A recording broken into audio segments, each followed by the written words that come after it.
In front of me is Samsung Galaxy F56 and today I would like to show you how you can operate the voice recorder.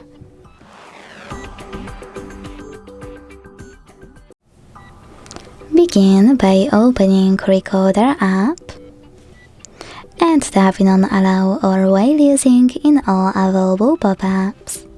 When you're ready to start recording, use this red button at the bottom.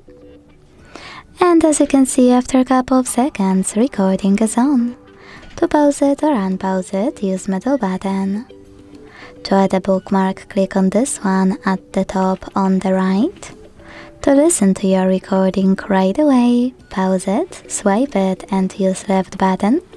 And to end it and save it, tap on the right one. Then name it and hit save.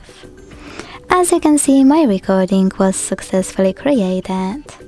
To play it, click on it. To manage it, use all of those options at the bottom and click on those three dots at the top right corner.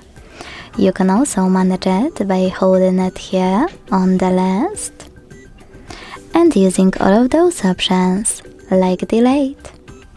Thanks so much for watching. If you enjoyed this video, don't forget to leave a like, comment and subscribe.